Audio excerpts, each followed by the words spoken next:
The elements make up every aspect of the world we live in, and no average person can tame them.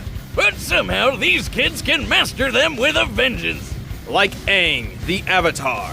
And Edward Elric, the Full Metal Alchemist. He's Wiz and I'm Boomstick. And it's our job to analyze their weapons, armor, and skills to find out who would win a death battle. Water. Earth. Fire. Air. Heart! Go play! Once the four nations lived in harmony, and some of their citizens could even learn to bend their nation's element. But only the Avatar could master all four, and it's their duty to protect the balance between these nations. And since there's always gotta be an Avatar around, a new one is born whenever the last one dies. But everything changed when the Fire Nation attacked. Attempting to conquer the other three nations, the Avatar would inevitably be their greatest obstacle. Man, they'd even go after a kid? Living among the air nomads, Aang was an energetic and dutiful 12 years old when he learned of his destiny. He was the newest incarnation of the Avatar. But he totally wussed out, ran away from home, and got frozen in ice for 100 years. What the hell? That's not what I'd do if I found out I was an awesome elemental badass. I'd definitely find a way to make money off that. Boomstick, he's 12. But running away actually saved his life, as the Fire Nation knew the next Avatar would be an air nomad and slaughtered them all in a horrific surprise attack. But the poor kid wouldn't be stuck in ice forever. He was eventually rescued by some new friends and began his quest to learn the other elements and save the world. And as an air nomad, he can really bend the wind to his will. He can use air bending to create whirlwinds and tornadoes or slice through solid stone. And he can fly! Whee! Well, it's not exactly flying, Boomstick. What he actually does is manipulate the air currents to keep aloft. That's why he carries a glider, complete with snacks. Oh, well, I'm sure that'll come in handy. Whatever, if it looks like a duck and sounds like a duck, it's a duck. Or I guess, flying avatar guy. But ducks actually can fly. Anyway, Aang can use air in pretty much every aspect of his life, like for shields, increasing his speed, improving agility, adjusting his body temperature, and even focusing his breath to use as an attack. After he learned waterbending from Paku and Katara, Aang can make whips, knives, and literal tsunamis. Hey, I can do that too. Just give me a pool and watch this cannonball fly. Does that mean I'm a waterbender? Sure. Waterbenders can also manipulate steam and ice. Just like how I, the great waterbender Boomstick the Wet, will use my powers to swim through this frozen block. You what? Yep. Waterbending 101. You can be jealous. Oh wow, I'm just bursting with envy. Bending powers activate! Ha! Success! Like airbending, waterbending requires a nearby source of water to use, like a pond or a filled bottle. The same goes for earthbending, which Aang learned from his mentor Toph. Earthbending is all about throwing rocks at people, and a bunch of other cool stuff, like making walls and earthquakes and causing the ground to swallow you up. Which is kinda creepy, actually. Last but certainly not least, Aang learned the art of firebending from his longtime rival, Prince Zuko. Unlike the other arts, firebenders can actually create fire to use at will. Firebending is so goddamn powerful! It's even got the deadliest bending technique of all, shooting lightning!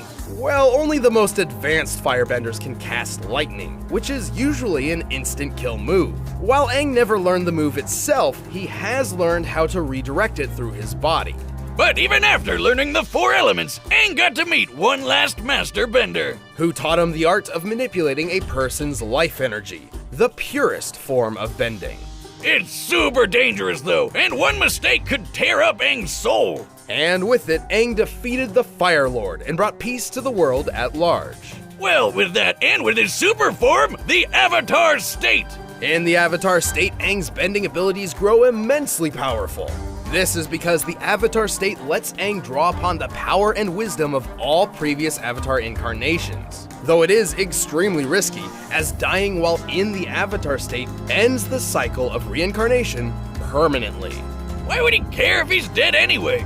Whatever, the coolest thing about the Avatar state is it makes you glow, like this. Behold! How are you doing that? Oh, I drank a bunch of glow sticks. You need to go to the doctor, like right now. My liver's processed way worse than this.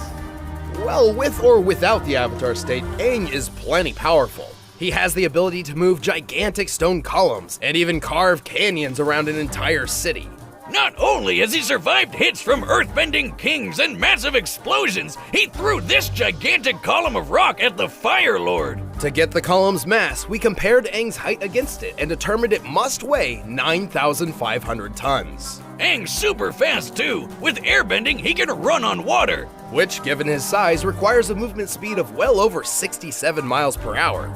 He used airbending to block a giant column-destroying explosive attack from the best-named character on the show, Combustion Man!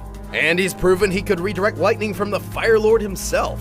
Taking into account the distance between them and how far Aang's arm had to move to catch the lightning, he would have to react at least 155 times faster than sound.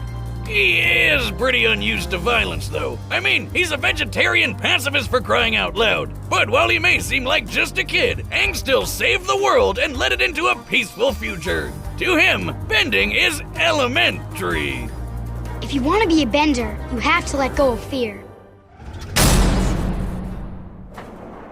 Alchemists of old once tried to turn lead into gold with not great results. But in the country of Amestris, the ancient science of alchemy is actually possible by using the Earth's natural energy to reshape the molecular structure of various objects.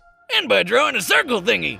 A transmutation circle, which most alchemists use except for the youthful prodigy, Edward Elric. Oh, what a little badass! Careful, Boomstick, he's a bit touchy about his size. Hey, if I lost my mom like he did, I'd get mad at the little stuff too. But Ed and his brother Alphonse figured they could bring her back with alchemy. So they went for it, but things went south real fast.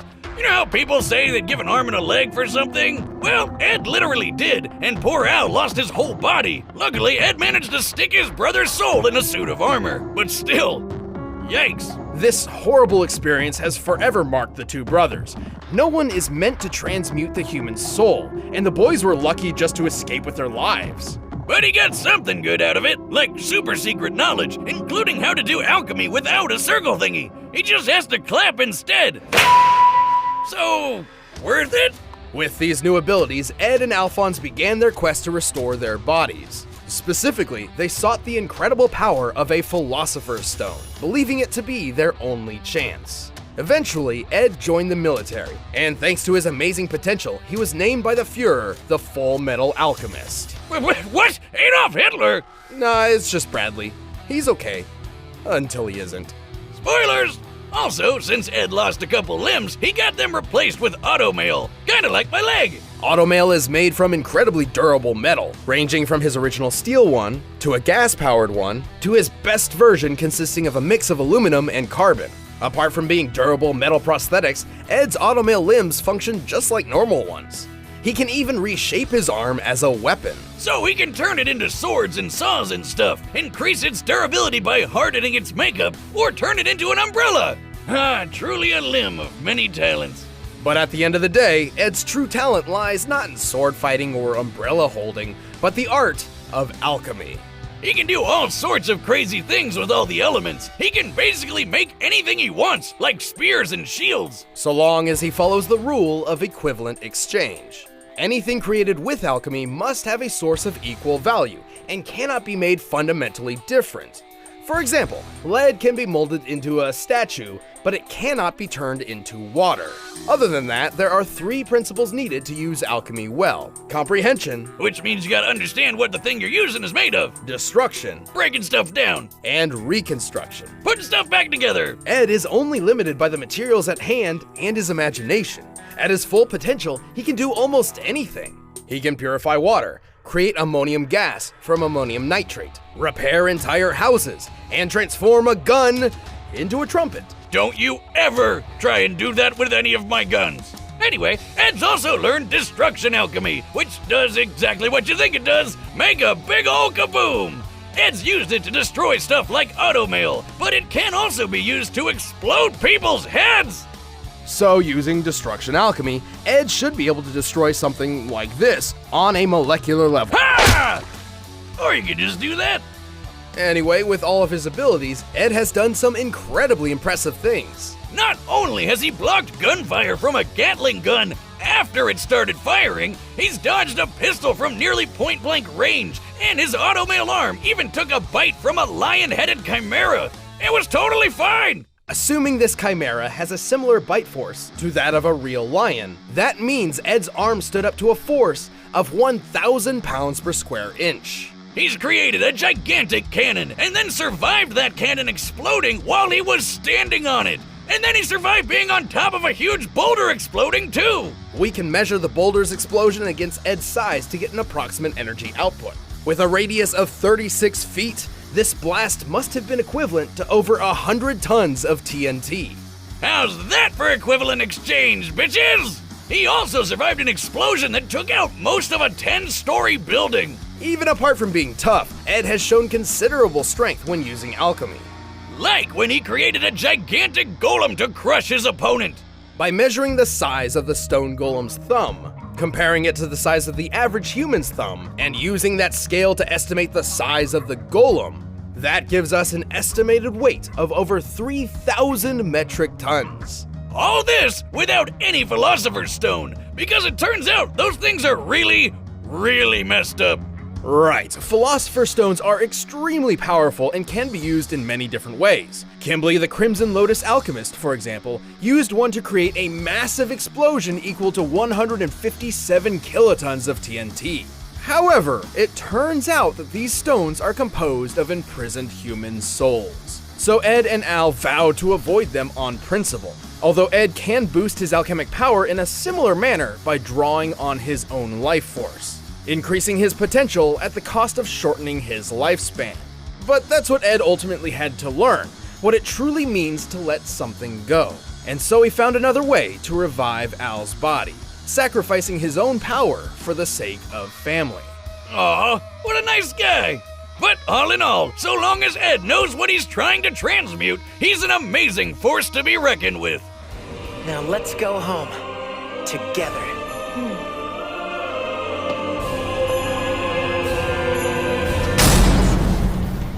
Alright, the combatants are set, and we've run the data through all possibilities. It's time for a death battle!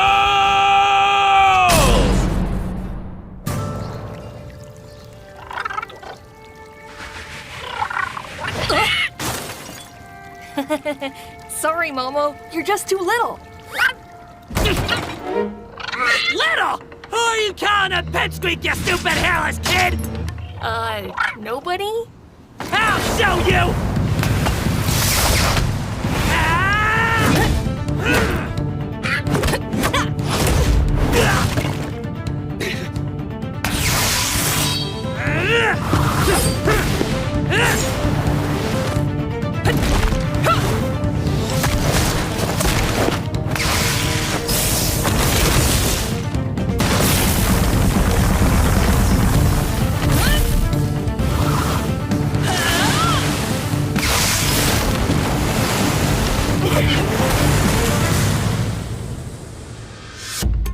You know, there are actually a lot of advantages to being short. Like, you'll never hit your head on door frames, and, I'm still growing!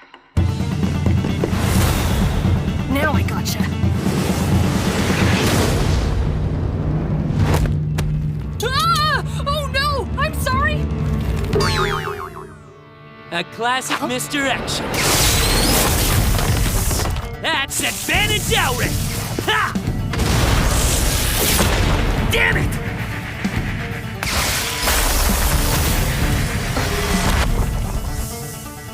How's this for small?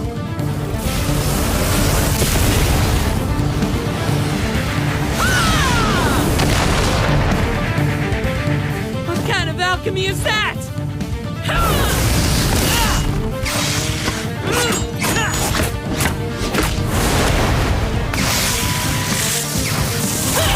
Okay, no more clappy magic. Uh-oh.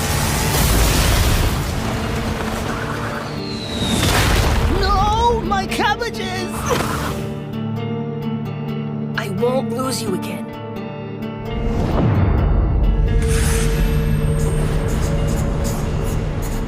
There you are! Nice try, Shorty!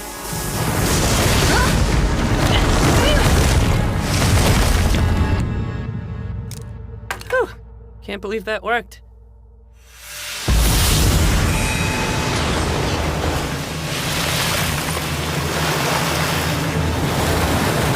This ends now!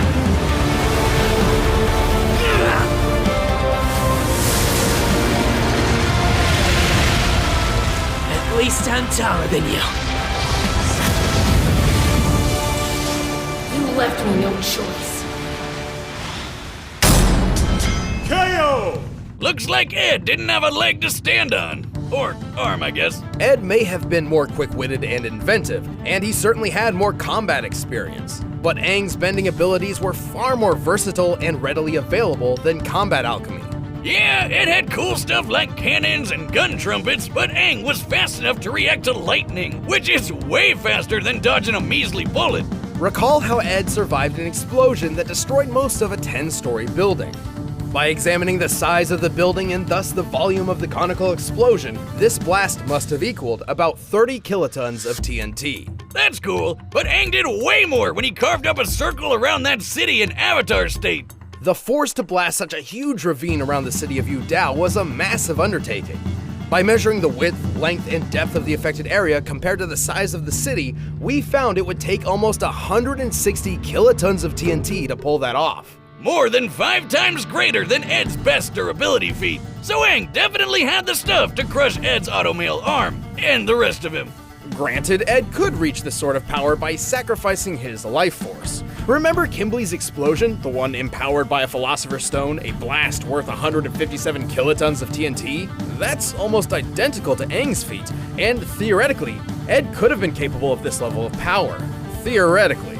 However, a Philosopher's Stone uses many souls, while Ed could only draw from his one. Not to mention, drawing from his own life force meant his power-up had a very short and dangerous duration limit compared to the Avatar state, which has no such limit. But even so, Ed's tactics and creativity kept him in the fight, yet the Avatar's speed, power, and versatility was too much for him. Aang may be a pacifist in canon and would hardly kill anyone, but unleashing his full power is a sight to behold. Just when Ed thought he had the hang of it, he missed the mark. The winner is Avatar Aang. Thanks for watching this episode of Death Battle. If you want the battle music for yourself, you can get it by clicking the link down below. And if you'd like to see some more battle and death, make sure to click the link over there.